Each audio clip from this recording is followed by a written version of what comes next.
살인아. 방탄소년단이 아니에요?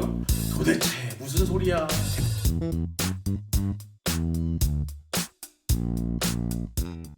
할렐루야, 반갑습니다. 밀미TV의 강전도사입니다. 자, 먼저 우리에게 주신 하나님 말씀은요, 요한복음 4장 16절에서 42절까지 말씀. 좀 길죠? 그래도 차근차근 잘 읽고 왔으면 좋겠습니다. 자, 함께 말씀을 읽고 오겠습니다.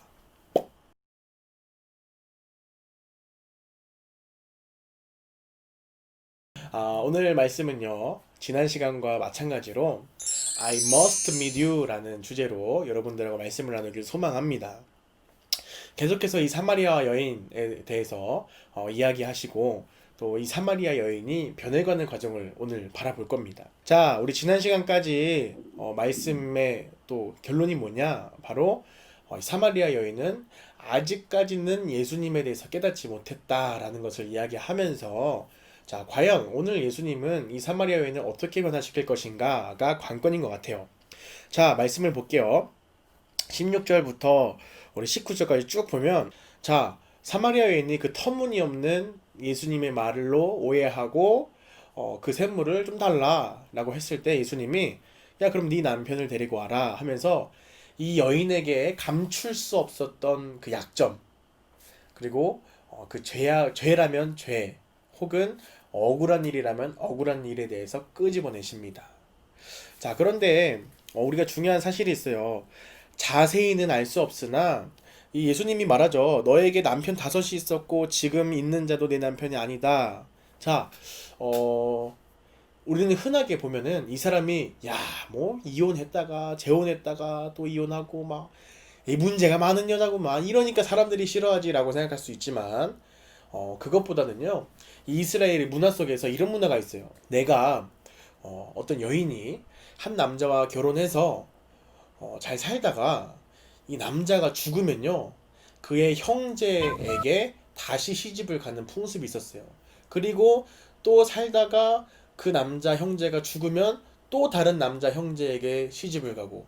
자, 우리 이런 이스라엘의 풍습에서 빗대어 이 여인을 봤을 때에 이 여인의 삶이 얼마나 비참한지 알 수 있겠죠.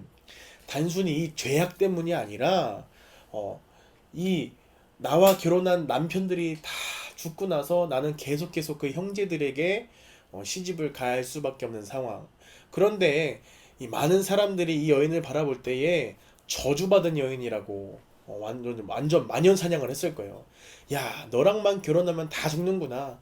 네 형제들이 아주 씨를 말리겠구나 라고 얼마나 멸시하고 비판하고 이 여인을 무시하고 쓰레기 취급했을까요? 자, 그런 상황 속에서 이 여자가 드디어 이런 고백을 해요. 여자가 이르되, 주여, 내가 보니 선지자로서이다. 아직도 예수님을 깨닫지 못한 모습을 바라보지만 조금 발전한 것 같아요. 자, 내가 보니, 우리 보다라는 거 우리 단어 많이 봤죠. 바로 온전하지 않은 믿음을 나타내는 거예요. 현상만을 보고 믿는 것, 온전하지 않은 믿음. 이 여자가 보니까 예수님이 나에 대해서 어떻게 저렇게 잘 알고 있지? 당신은 하나님이 보낸 어떤 선지자구나, 능력이 있구나, 요 정도까지만 알았던 거예요. 자, 계속해서 이야기하지만, 요한복음에서 막 쭉 이야기하지만, 진정한 믿음은 우리가 예수 그리스도를 바라보고 그분의 존재를 인정해야 되는 거예요. 그분이 우리의 구원자이심을. 오케이. 자, 넘어가 볼게요. 우리 쭉 말씀을 보면요, 갑자기 예수님이 이 여인한테 예배에 대한 이야기를 합니다. 20절, 21절에 이런 문제를 제기해요. 여인이, 우리 조상들은 이 산에서 예배하였는데 당신들의 말, 그러니까 즉 유대인들은 예루살렘에서 예배를 해야 된다고 말하는데, 자, 사마리아 사람들이 예루살렘에 가지 못하잖아요. 핍박받고 멸시받으니까. 자, 그러면 우리가 어디에서 예배를 해야 진짜 하나님을 믿을 수 있는 것입니까? 하나님이 기뻐하시는 예배를 드리는 것입니까?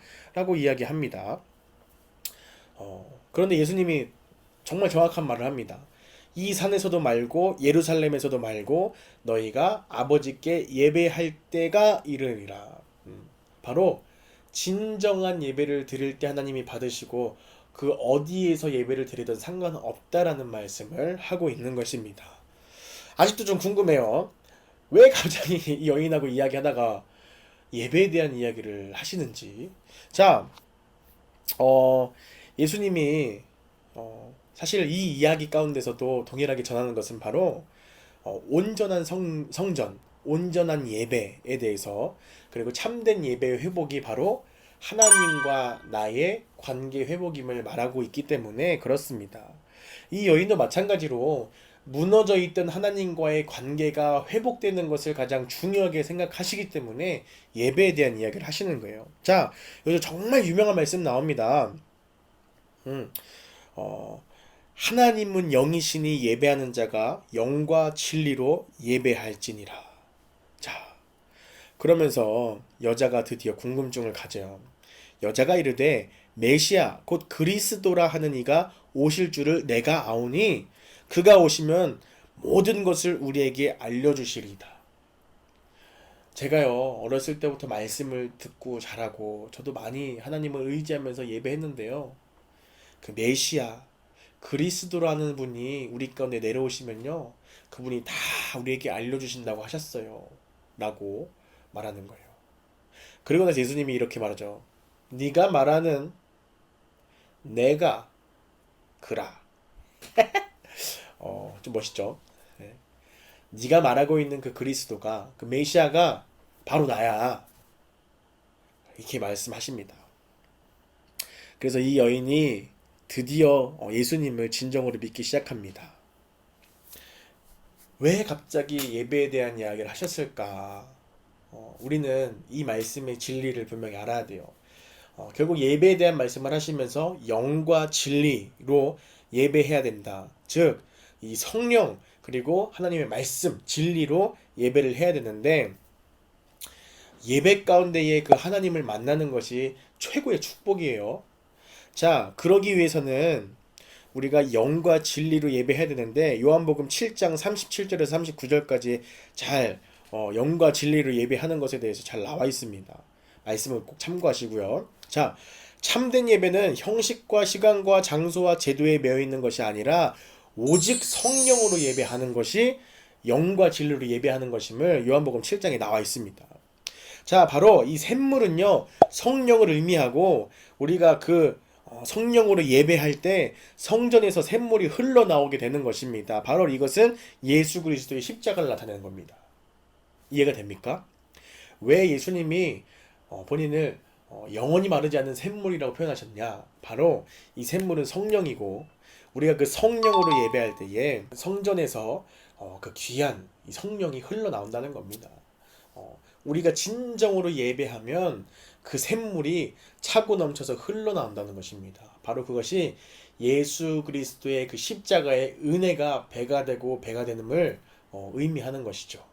자, 우리 쭉 뒤에 말씀을 보면요, 뒤에 말씀은 그렇게 자세히 보진 않을 거지만 의미를 여러분들이 잘 알 수 있기 때문에 좀 빨리빨리 넘어갈게요. 자, 그래서 이 여인이 예수님을 진정으로 믿기 시작해요. 그리고 나서 제자들이 돌아옵니다. 이 모든 일들이 해결되고 나서 제자들이 돌아와요. 기가 막힌 타이밍이죠. 이 여인을 얼마나 사랑하셨으면 이 여인에 대한 모든 문제들을 해결하시고 제자들이 오게끔 아주 나이스 타이밍을 이루셨습니다. 자, 그래서 예수님이 이 여자 말씀하시는 것을 이상히 여겼으나 무엇을 구하시나이까 어찌하여 그와 말씀하시나이까 묻는 자가 없더라. 분명히 이상한 일이에요. 사마리아 여인과 예수님이 이야기한다는 것. 그러나 그 누구도 왜 그 여인과 뭐 때문에 이야기하십니까? 라고 묻는 자가 없었습니다. 그리고 이 사마리아 여인의 행동에 대해서 우리가 자세히 보길 소망하는데요. 물동이를 버려두고 동네로 들어가서 사람들에게 막 전하기 시작합니다. 어마어마한 거예요. 이 사람은 사람들에게 멸시받고 천대받고 아주 저주받은 사람이라고 완전 왕따당했던 사람인데, 이가 그 모든 것들을 이겨내고 물동이를 버리고 동네로 들어가서 말씀을 전하기 시작하는 것이에요. 내가 행한 모든 일을 내게 말한 사람을 와서 보라. 이는 그리스도가 아니냐. 와서 보라. 이건 요한복음에서 아주 최고의 유행어야. 와서 보라. 이 복음은 어떤 말로 설명이 안 되는 거예요. 여러분, 와서 보십시오. 나에게 이런 말을 한 분이 그리스도가 아닌지 보십시오. 그분은 그리스도이십니다. 라고 담대하게 전하는 겁니다. 그래서 쭉 지나가면요. 이르되 예수님이 제자들에게 이런 말씀을 하세요. 내게는 너희가 알지 못하는 먹을 양식이 있느니라. 자, 이게 왜 이 말이 나왔냐면요. 제자들이 힘들게 나가서 양식을 사왔잖아요. 그런데 제자들이 예수님 이거 좀 잡수세요 라고 했는데 갑자기 예수님이 그러는 거예요. 야, 내게는 너희가 알지 못하는 먹을 양식이 있어. 자, 그러면서 뭐 제자들은 이렇게 생각해요. 뭐 누가 그 전에 우리가 먹을 거 사러 갈 때 뭐 먹을 거 갖다 드렸나? 이런 생각을 하는데 34절에 이렇게 말씀하십니다. 나의 양식은 나를 보내신 이의 뜻을 행하여 그의 일을 온전히 이루는 것이다. 자, 이 말 뭔가 의미심장하죠. 바로 십자가에서 입을 적시신 신 포도주를 말하는 것입니다. 요한복음 19장 30절에 나오는데요. 나의 양식은 예수님이 드실 것이죠. 예수님이 드실 것은 바로 하나님의 뜻을 온전히 이루는 것. 즉, 예수님이 십자가에 달려 죽으실 때에 마지막으로 드셨던 것이 바로 신 포도주입니다. 막 천에 적셔가지고 드셨던 그것. 바로 하나님의 뜻을 온전하게 이루는 그 마지막 순간 먹는 그 양식이 예수님의 진정한 양식임을 말씀하시는 거예요. 제자들이 이때 당시는 알아듣지 못했지만 예수님은 이들에게 예수님이 죽으심과 그리고 분명히 이 땅에 목적이 있으셔서 내려오셨음을 이야기하고 있는 장면입니다. 자, 우리 쭉 말씀을 쭉 넘어가 볼게요. 우리 42절 마지막 말씀을 보면요. 그 여자에게 말하되 이제 우리가 믿는 것은 내 말로 인함이 아니니 이는 우리가 친히 듣고 그가 참으로 세상의 구주이신 줄 알미라 하였더라. 자, 결국 우리는 누군가를 통해 복음을 듣지만 믿음이 자랄수록 하나님과 직접 소통하는 깊은 관계가 되어야 됩니다. 자, 오늘 이 사마리아 땅에 엄청난 역사가 일어난 거예요, 사실.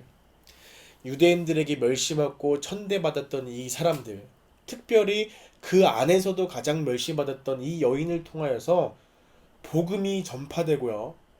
이 사마리아에 있는 모든 사람들이 복음을 들음으로써 예수님께 나아오는 역사가 일어납니다. 그리고 그들은 예수님을 만났고 그 예수님과의 만남을 통해서 진정한 복음, 진정한 진리를 받아들이고 새로운 거듭난 삶을 살아가기 시작합니다. 이 사마리아 땅에 대부흥이 일어난 거예요. 여러분, 우리도 누군가를 통해서 복음이라는 걸 들었어요. 예수님이 우리의 죄를 감당하시기 위해서, 우리의 죄 문제를 해결하시기 위해서 십자가에 죽으시고 부활하셨어. 우리는 그것을 믿는 것만으로도 우리는 다 구원받은 주님의 백성이 될 수 있어 라고 들었습니다. 그런데 여러분, 이 듣는 것만으로 신앙생활이 끝나지 않아요. 이 일을 행하신 그 하나님을 여러분들은 만나야 됩니다. 자, 이쯤 되면 생각나는 게 있죠. 여름 수련회가 다가옵니다. 그런데 제 마음 가운데 가슴 아픈 것은 이 행사를 할 수 있는가 할 수 없는가 계속 눈치 게임을 하고 있어요. 정말 필요한 것 같아요. 하나님을 만나는 시간이 분명히 필요합니다. 여러분, 꼭 수련회가 아니더라도 여러분들 정말 이 말씀을 붙들고 진정으로 기도할 때에 주님이 우리를 분명히 만나 주실 것입니다. 기대하는 마음으로 여러분들 오늘 말씀을 함께 묵상했으면 좋겠습니다. 오늘 이 사마리아 여인과의 대화, 그리고 이 사마리아 여인의 변화됨을 통하여서 우리가 알 수 있는 것들이 있습니다. 진정한 예배는, 또 온전한 성전은 바로 이 참된 예배의 회복입니다. 사랑하는 여러분, 여러분들이 어디에 있든지 어느 곳에 있든지 신실하게 진실하게 영과 진리로 예배한다면 하나님은 분명히 그 우리의 예배를 받으시고 또 우리의 기도에 응답하실 것입니다. 우리가 그 주님의 음성을 기대하는 마음으로 또 오늘 말씀을 묵상하고 이 묵상한 이 말씀이 여러분들의 삶이 되는 귀한 역사가 일어나길 소망합니다. 사랑하고 축복합니다.